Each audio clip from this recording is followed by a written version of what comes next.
The pruning in horticulture, pruning isn't punishment for the branch, it's medicine for the tree. A dead branch employee leader. This is someone who, through their actions, harms the health of the entire organization. This isn't about poor performance. It's about ethical rot, being fundamentally dishonest, manipulative, or unethical.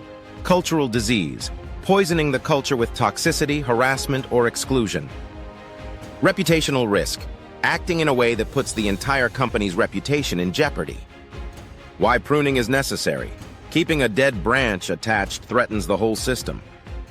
It drains resources. Management time and energy are spent managing the fallout from their behavior. Stifles healthy growth.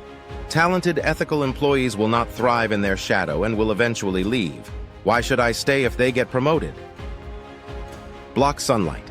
They create a culture of fear and silence that prevents innovation, honest feedback, and the open communication a tech company needs to survive.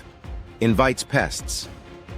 Their behavior can enable others to act similarly, creating a wider cultural problem. Pruning these individuals is not cruel, it is an act of preservation.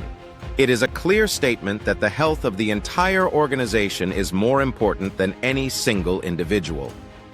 It protects the company's culture, its reputation, and its very future, allowing the remaining healthy branches to flourish and bear fruit.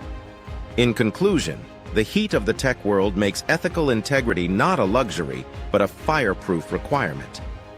And just as a skilled gardener must sometimes make the hard cut to save the tree, a company must have the courage to remove those who threaten its ethical core to ensure its long-term survival and growth.